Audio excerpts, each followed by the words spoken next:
Boys and girls, welcome to the Mindful Investor Show. It's so good to have you here with us. And by us, I mean it's Steve Rosenberg and I are your host. Steve, how are you doing today? I'm doing good, man. How are you, my friend? It's fantastic. So we're starting a new series, you and I. Yes. It's all going to be, this series is going to be all about investing in single-family homes. And we have an awesome guest today to help us break down what's called the BRRRR strategy. It's BRRRR. Steve, what does that stand for? You got to add a couple R's in there, right? Just to be safe. Yeah.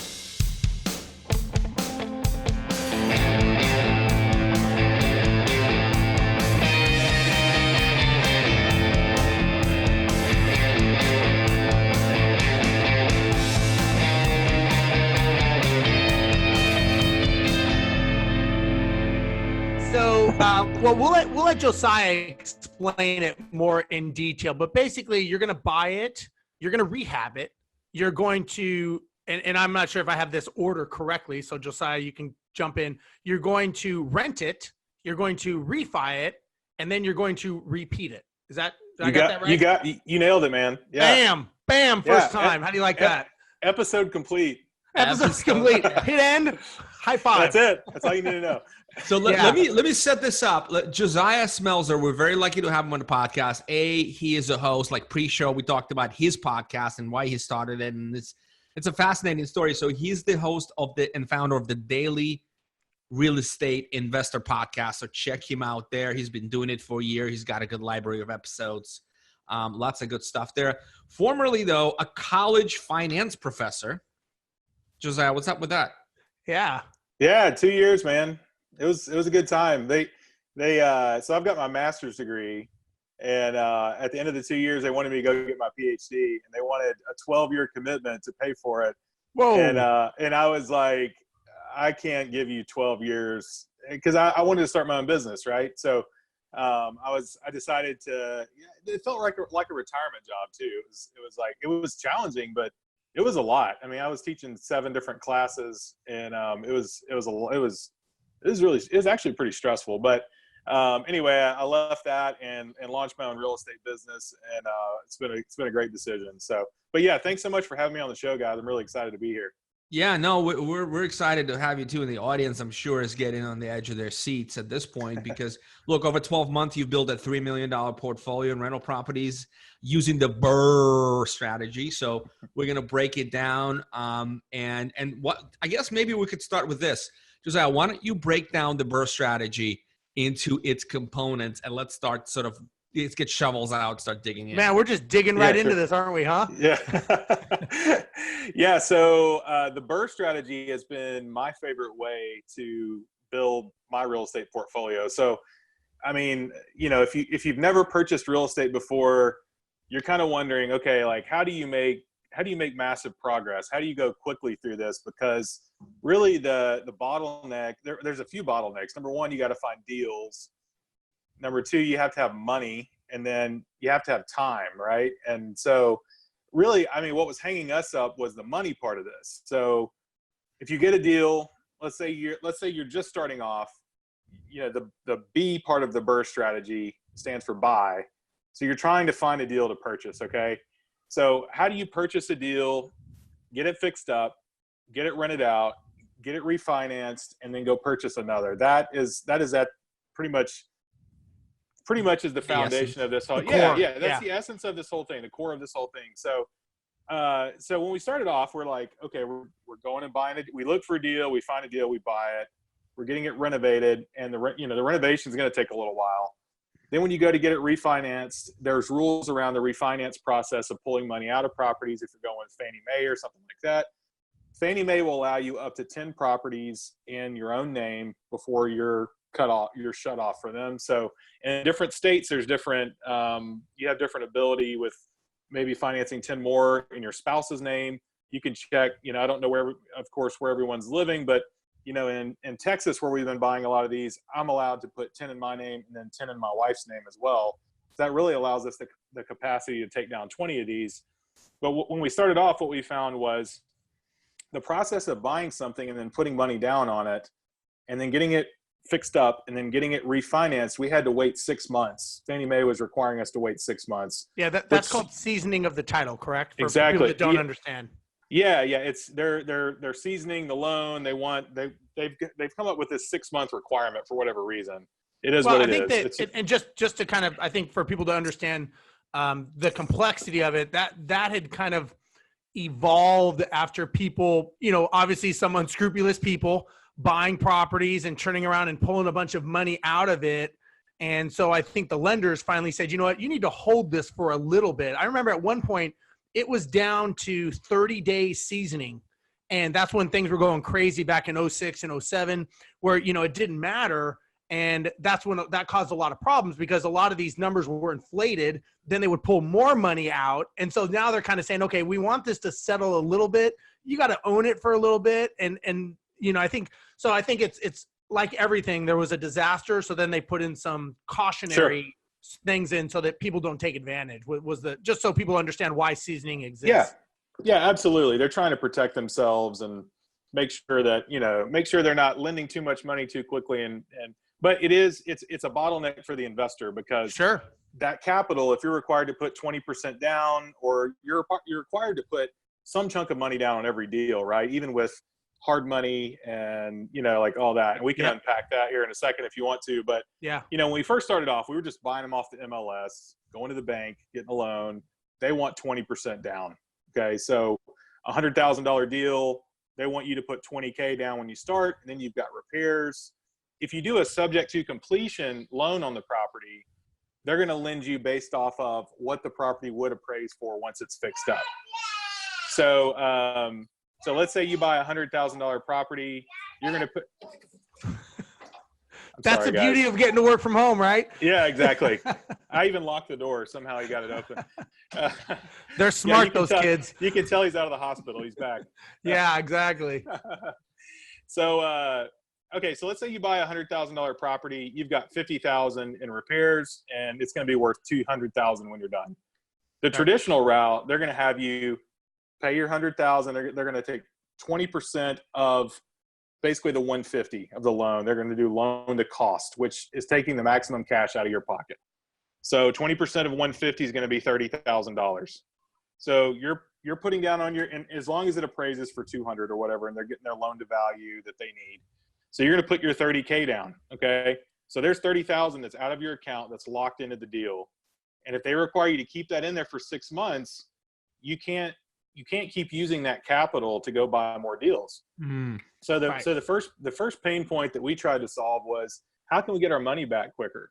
Because we want to do more deals than just, if we've got $100,000 and we want to keep a little bit of money in reserves, and we do 3 deals, like I just said, we're locked out for 6. We're locked out for 6 months. We can only do 6 properties in a year, and we've only got 10,000 in reserves. And so what was really a game changer for our business was, we started figuring out a cheaper and quicker way to do these things, and while conserving our own capital. And so what we started doing was using hard money, as long as the numbers worked, and they would lend 90% loan to cost on a deal. So that same deal I just talked about, they would lend 90% of the 150. So they'd only require you to put 15,000 in instead. And then I went and found private money, and private money lent me the other 10%. So private money lent the other 15,000. So now I'm able to do as many deals as fast as I want, because you're I've got in it for zero. Yeah, I'm in it for zero, and I've got my capital in my account in reserves, and any problems that come up, I've got that cash sitting there. And so what that allows me to do is I can do 10 properties at once if I want to. All right. And then the cool thing is, on the Fannie Mae side, on the refinance, you don't have to season it if you're not pulling cash out of it. You can refinance it as quickly as you want to.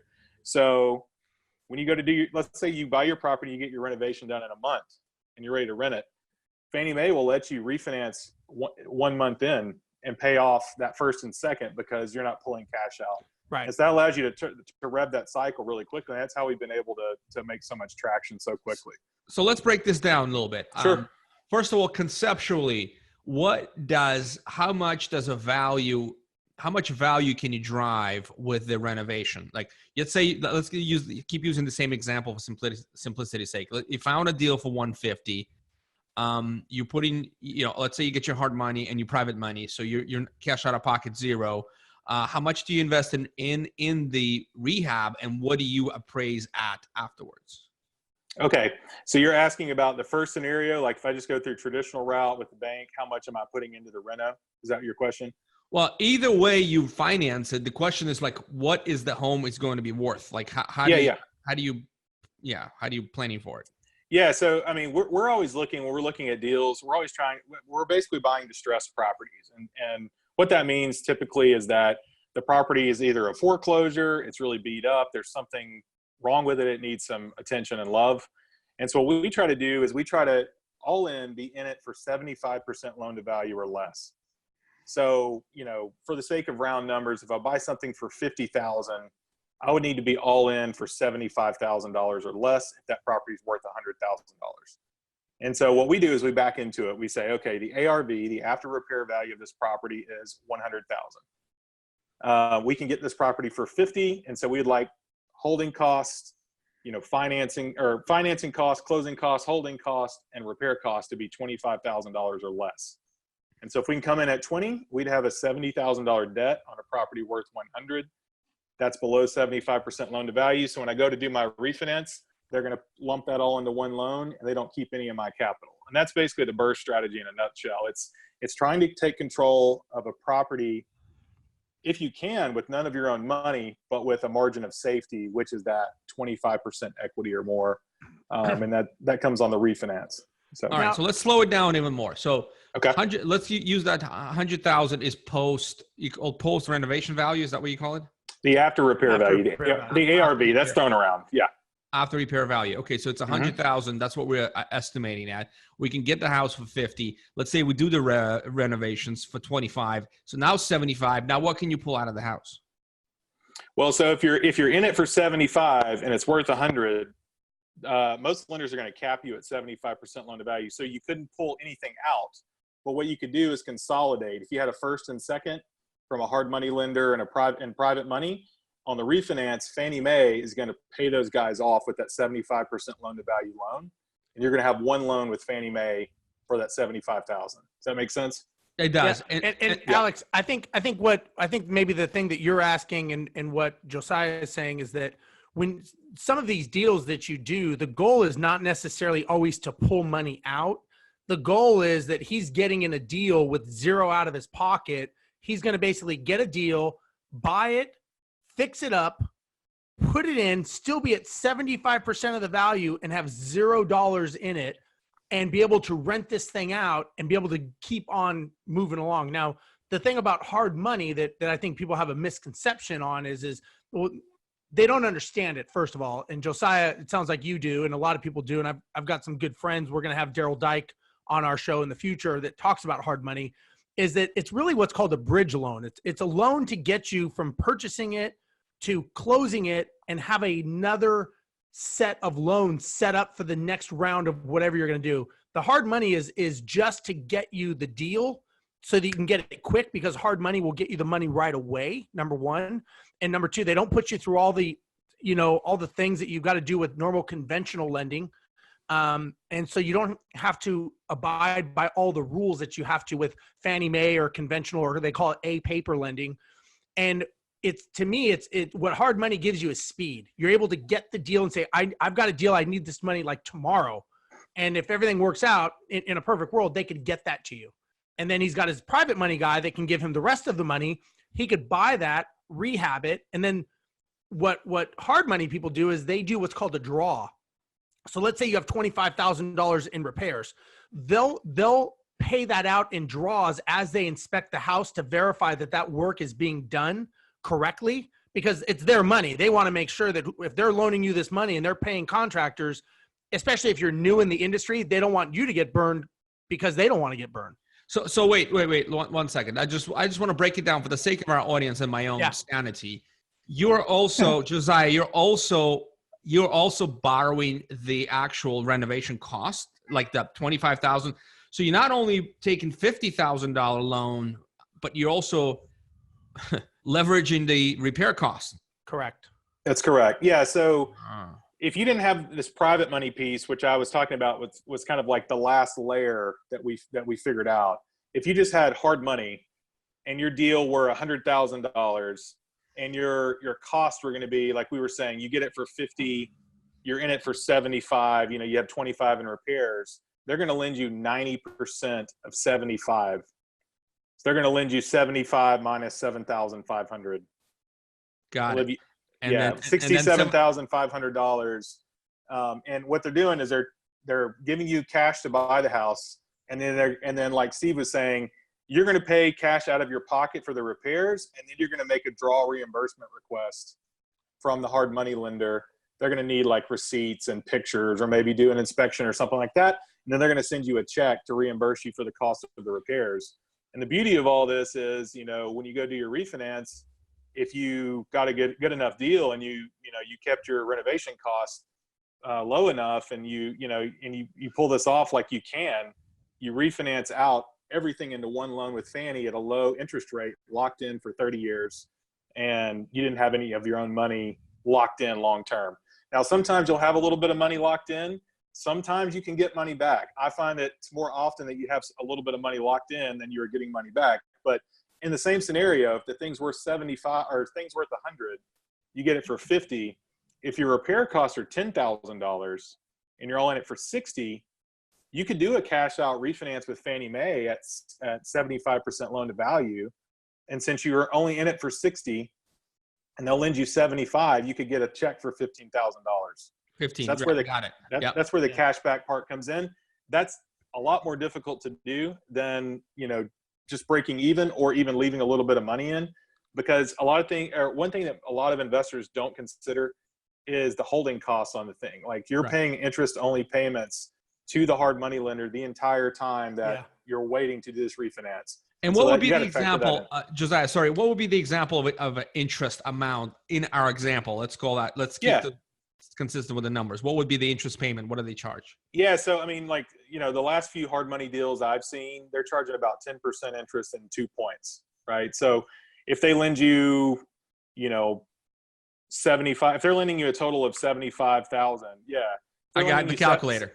If they're lending you 75,000, you're going to have $7,500 in interest for the year divided by 12. So it's going to be interest only payment, $7,500 a year divided by 12. So whatever that comes out to, that'd be your monthly payment. And now that would be $625. Plus, you said 2 points. Plus 2 points is paid at closing. So 7,500, 2 points on that is going to be what? What's that? 750. You're the math professor, man. You figured it out. $1,500 bucks. $1,500 bucks. Right? Yeah. Okay. So 2 points. You don't pay 2 points on a whole $75,000 loan, right? Or you do, right? You do. Okay. So it's 2%. It's 2%. Yep. But and then Josiah, they'll have some other miscellaneous fees in there. Yeah. Josiah, the goal is not to hold this for a year. The goal is to get this turned and get your money in and out as quickly as possible, right? Like maybe that's 3 correct. months. I mean, that's you really, Alex, like once you get this money, the clock is ticking. Like you do not mess around. When you have hard money on the line, you are doing everything you can to get this thing turned as quickly as possible. Well, I just want to make sure our audience respects that aspect and has the number assigned to it, because I don't want them to turn off the podcast and run out and start getting deals right now. We're going to talk about, I can totally see you losing your pants on this one. There's just, there's just so many ways you can, inspection didn't pass. There's so many different. Oh yeah.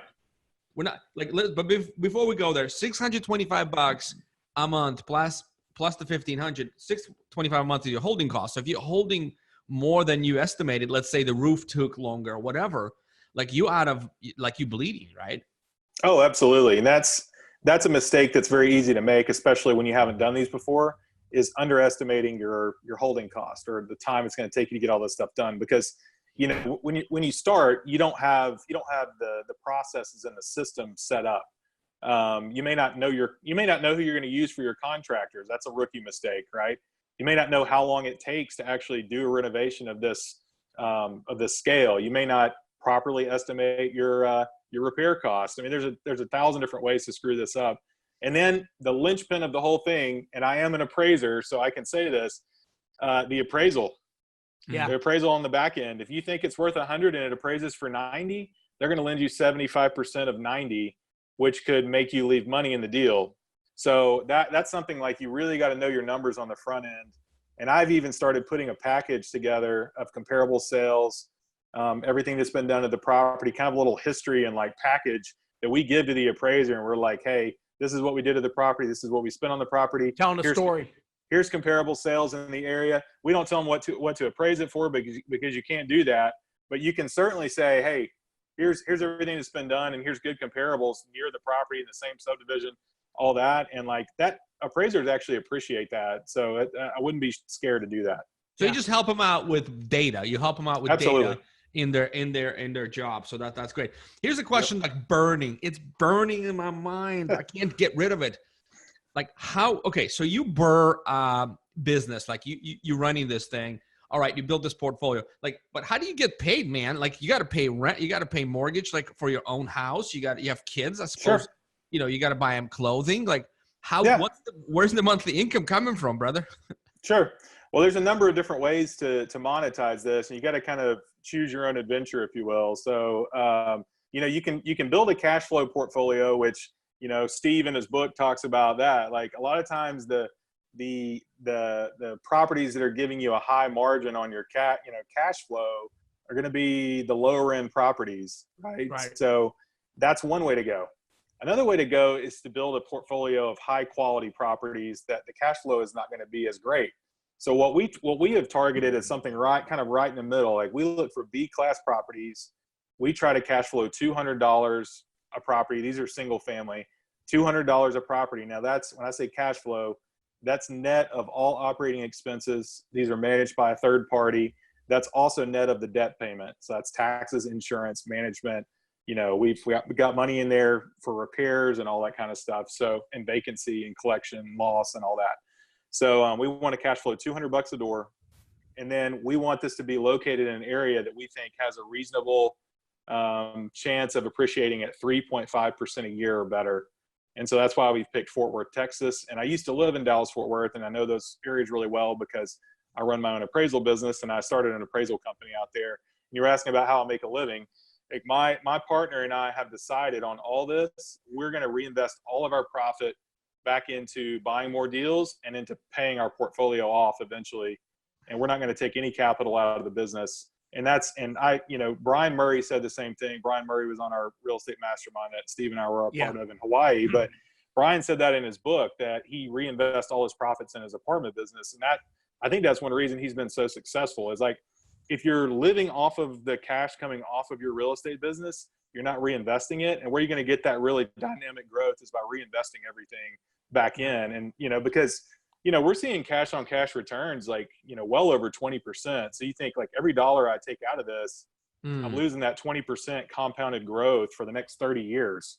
So that, like, I mean, that's like crushing. So you're building wealth is what you're doing. Exactly. Other people that want the cash flow out of it are building a job. Exactly. And so we decided, hey, we want to build a high quality portfolio of BRRRR properties. We want to hang on to this thing until we're retired. You know, if we, you know, right now we've got 3 million. If you run the numbers at 3.5% a year until I'm 38 years old right now, until I'm 60, it's worth about, you know, $7 million. So we would, you know, split that out, and that's $3.5 million a piece. But, you know, we're going to try to keep growing it. We're going to try to have at least 5 million before we cut off the single family and just start focusing on apartments. But so how do I make a living? I run my own appraisal business.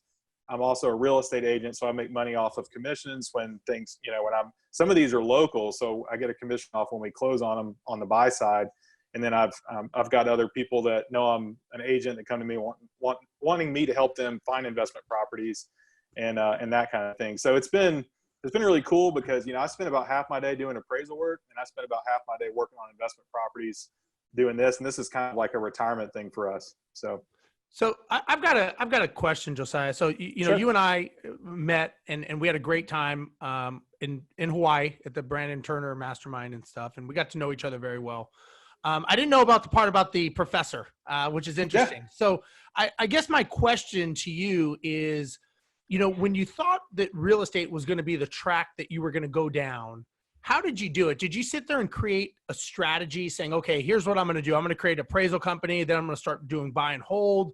Or did you just kind of say, I know what I don't want, which is I don't want to be in the teaching industry. So I'm just going to pivot out of this and I'm just going to jump into whatever catches my fancy right away? Or can you walk people through that? Because I think a lot of people, you know, they may think that you just said, screw it, I'm out of here. You lit the desk on fire and you ran out and, you know, you jumped into real estate. But normally I'm guessing that's probably not what happened.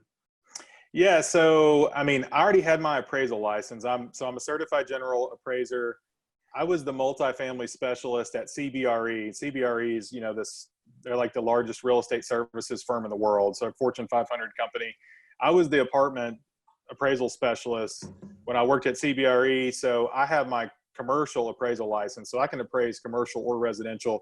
There's actually a shortage of appraisers nationwide. It's you have to have a college degree in a lot of states on top of another 2 or 3 years of classes. And then you got to pass the state exam, and it's difficult. Easy. It's not easy to get the license. It's a pain. A lot of people don't want to go back after they have their college degree and start on something else. But I got this license back when I was in Texas and helped a buddy start a residential appraisal company then.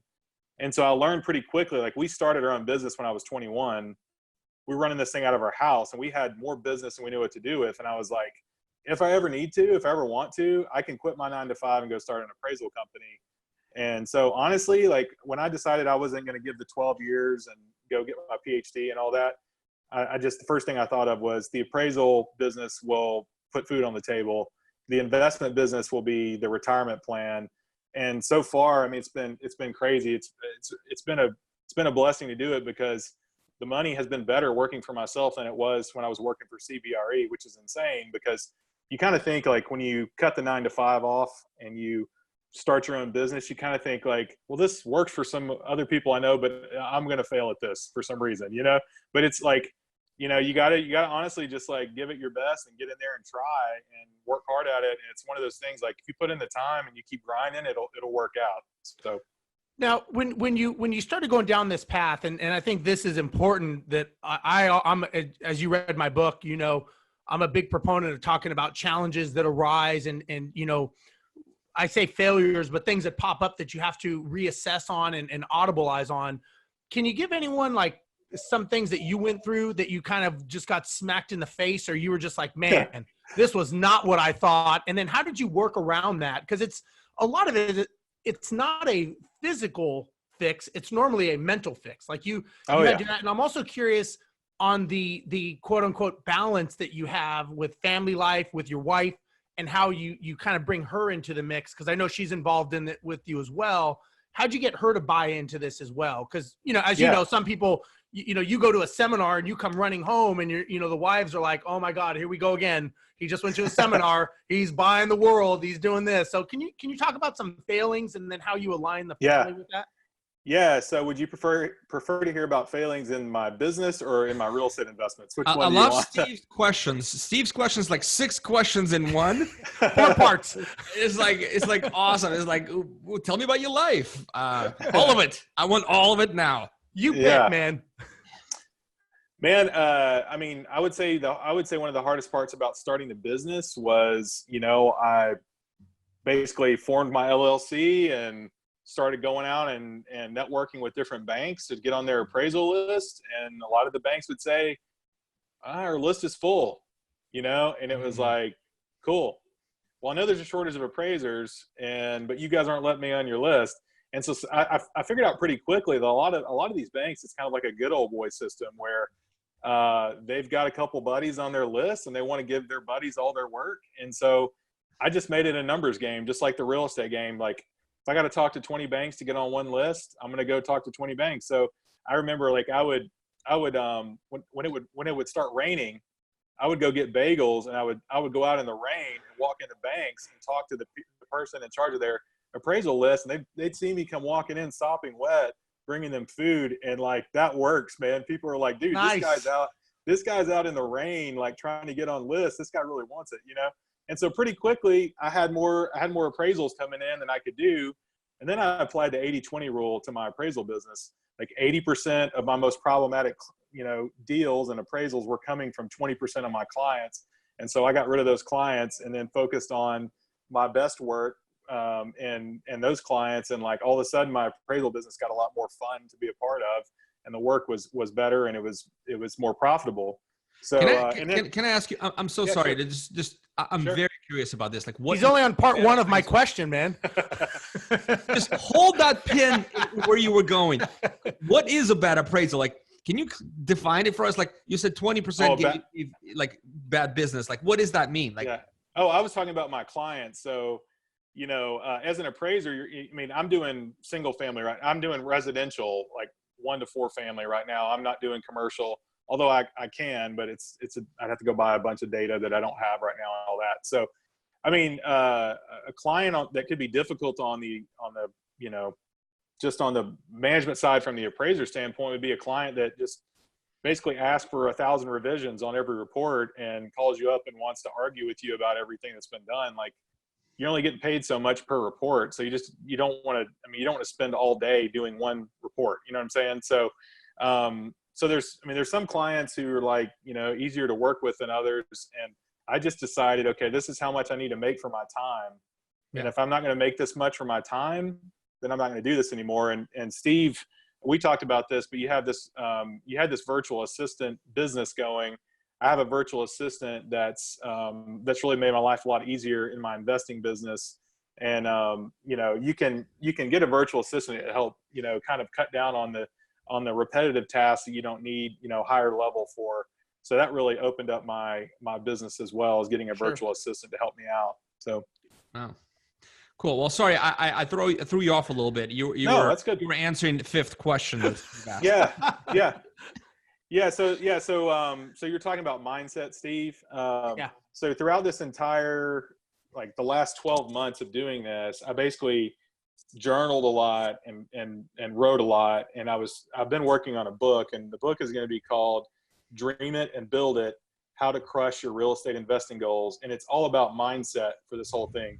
And so the ebook will be on Amazon in December, and the hardcover will be on Amazon like January 1st. So I would love for everybody to check that out. It's not out quite yet, but I don't know when you guys are going to air this, but it's coming out soon. But anyway, mindset in real estate investing is everything. And I know it's, it applies to pretty much every other kind of work you're doing, but like mindset is like 95% of it. Like, because if you think you can't do it, you're not going to be able to do it.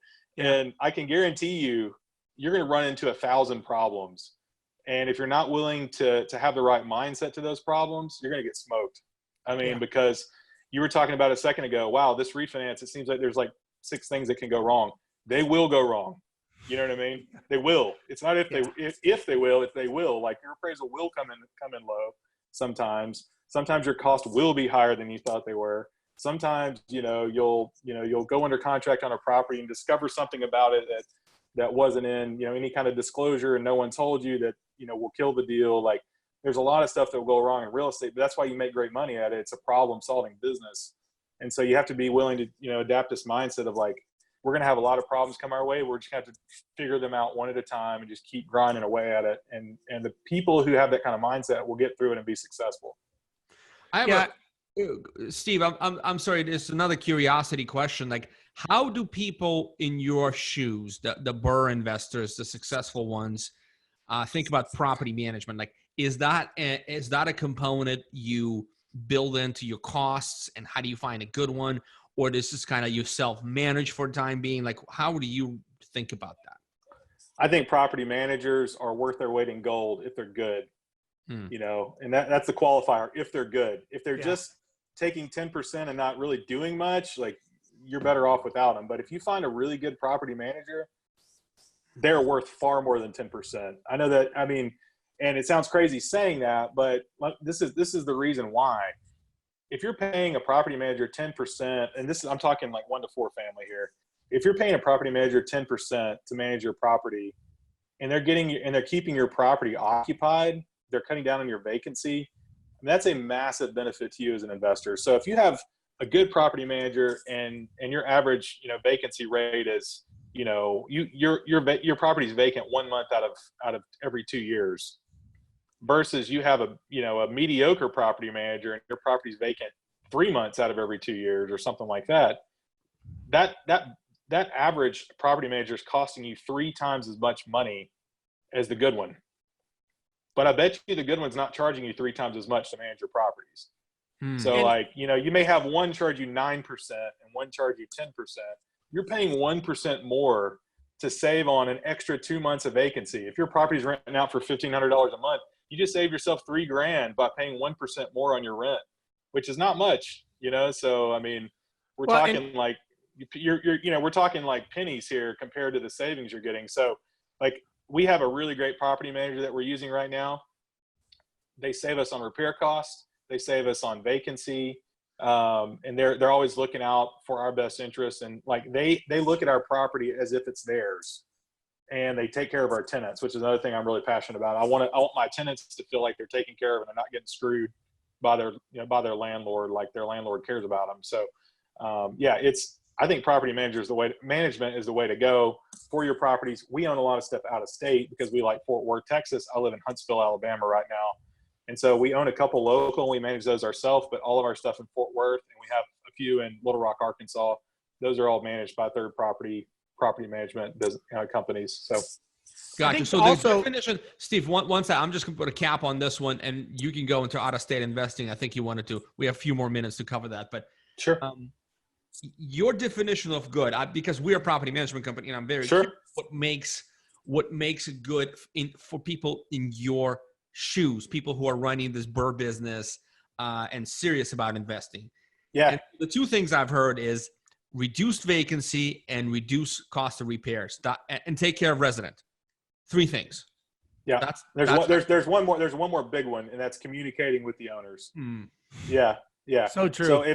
So if as an owner, if you email your property manager and you don't hear anything back for a couple of days, you start getting concerned, and like, you don't know what the property manager is doing. Property manager is probably out at some property, like fixing something, or who knows, you know. But from your perspective, you're like, I guess they just don't care about what I'm, you know. So like, I think if when you email your property management company, if somebody will just acknowledge that you're requesting something, and just say, hey, I'll get back to you on this, I'm working on this, or something like that, like, your satisfaction ratings will go way up. The second, like, cutting costs down, like, like, there's a leaky toilet. Okay. Instead of just saying, hey, this is going to cost $2,000 to fix, which seems really high, you're going to say, hey, I think you're going to give some options on ways to save money on this, because that money's coming out of the profitability of these properties. And what'll put you out of investing is letting your costs go too high, because then you got to sell it. The one thing, Josiah, that, you kind of said it all, but the one thing I would say that a lot of people don't factor in when it comes to a management company, the difference between a good one, a bad one, or none, is I think as entrepreneurs, we don't value our time as much as we should. And we're willing to give up our time to do things, to do it ourselves, right? We have hero-itis, or we can do it better. And the thing about a bad property management company is the stress level that you have to deal with, because now you're babysitting the babysitter, essentially. And, a lot of people don't factor in the mental stress. And if you've ever had properties that are not being run correctly, which I personally did, because I didn't run them correctly, as you know in my book, a lot of times they don't factor in, what is my time worth? And more importantly, what are those sleepless nights worth when you don't know what you're going to do? And the challenge, I think, about real estate in general is, the good thing about it is there's no rules. You can do whatever you want. You can flip, wholesale, you can do BRRRR. The bad part is there's no rules. You can flip, wholesale, BRRRR, and there's no one to tell you you're doing it right or wrong until your bank account says zero or you're in a lawsuit. Right. Yeah. And that's, I think, the challenge, right? When you and I get into a new industry, you came from being a professor, I came from the airline industry. There's no rule book that says, hey, this is what you do. These are the bumpers that you stay in as an investor. Don't go out of the lines. There's no one that tells you that. If you look at a house and ask the guy selling it, hey, is this a good deal? He's going to go, it's a good deal. You should buy it. You buy it. And then he's like, sucker. And he walks away. Now you're the one, because we didn't protect our time. We didn't do the time before to educate ourselves, or we didn't understand the system around it. And so I think that's the thing. Alex, you had mentioned earlier about, and you guys have both talked about communication. I have learned in owning a company, the 3 reasons that you will lose a client is vacancy, maintenance, and communication. Mm-hmm. If those are the 3, because if you're an owner, if you have a vacancy, you're losing money. If you have over maintenance, you're either going to lose the tenant, or it's going to cost you too much because the management company doesn't know what they're doing. And if you don't communicate, at some level you could be the best management company in the world, but if you don't let the client know all the things that you're doing, they really don't, they're like, those are great, but it would have been nice to know that. And so I've learned that those are the 3 reasons why you lose a client. And if you can focus on those 3 things as a management company, you will do very, very well. Just, again, not having an answer for an owner is okay, as long as you let them know we're still working on it. We'll let you know as soon as we find out. Normally owners are okay with that, as long as they don't think they're in some black hole of forgetfulness, because true investors, the difference between a landlord and an investor. The landlord wants to do everything himself. He wants to be the one to run to Home Depot, or you would run to Fort Worth and handle this and handle that. An investor sits behind a desk and uses appraisers, inspection teams, management companies, and they leverage the other people in their time. And I think that's the challenge, that a lot of people have, is they don't value their time. So they're leveraging themselves. And I think that's the reason.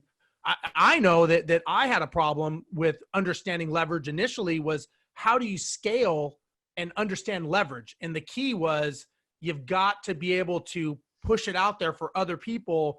And you're like, your job, Josiah, is you're the CEO of the company.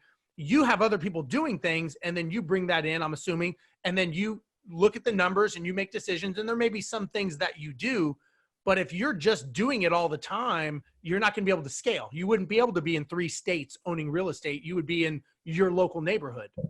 Yeah, absolutely. Absolutely. And I mean, I know this is an interesting connection to all this, but like, I'm a big fantasy football enthusiast. Okay. And the way I always approach my team is building my fantasy football team is the same way I approach building my real estate portfolio. Continuous improvement, looking for value. Like, I look for value in the properties I buy, and then I try to continuously improve the properties and continuously improve my processes, continuously improve my portfolio, if you will. Same with the fantasy football thing. Like, you get these players when you start. They may not be great, right? But you can improve as you go. And it's that applies to work as well. Like, if you're building your business, continually figure out how you can improve continuously, right? Over communicate, keep costs down, basically just show people you care. You know what I mean? So now I've got a question. I know we're going to finish up here in a little bit, but let me ask you this. And you and I met at a mastermind, so I know that you do these things, but what do you do to improve yourself?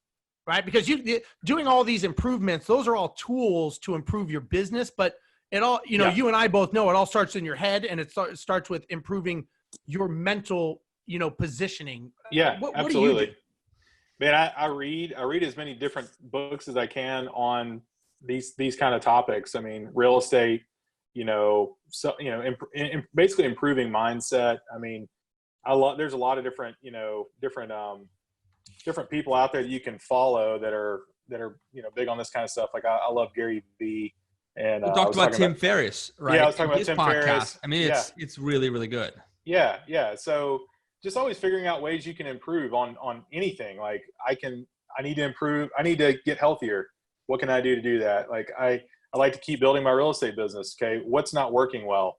And I go back to this example earlier. Like, when we started off, we were bottlenecked by this seasoning period of 6 months because our capital would get locked into a deal, and we only had so much capital, so we could only do so many deals in a year. Well, once we figured out the hard money piece and the private money piece, that opened everything up, and that allowed us to be able to do $3 million in a year.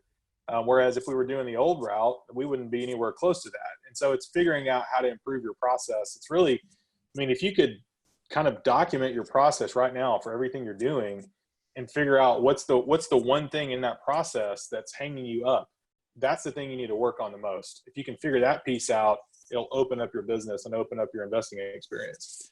Gotcha. So, yeah. So did that answer your questions? It did. And again, everybody has their own processes.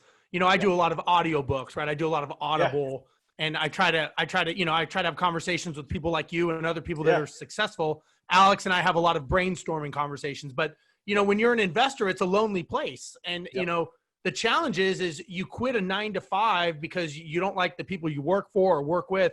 Now you're working 5 to 9, basically, 60 hours a day. and they say the person you work for is crazy because you're that person and you're running yourself into the ground for no money. And so a lot of times it's you're trading one for the other, and it's one of those things, be careful what you ask for because you may get it.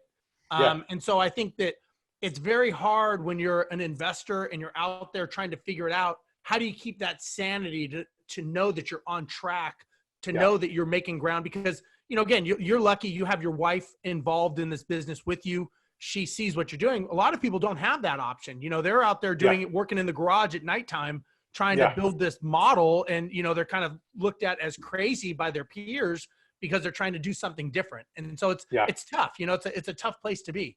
Yeah. And, you know, I'll give a lot of credit to my business partner too.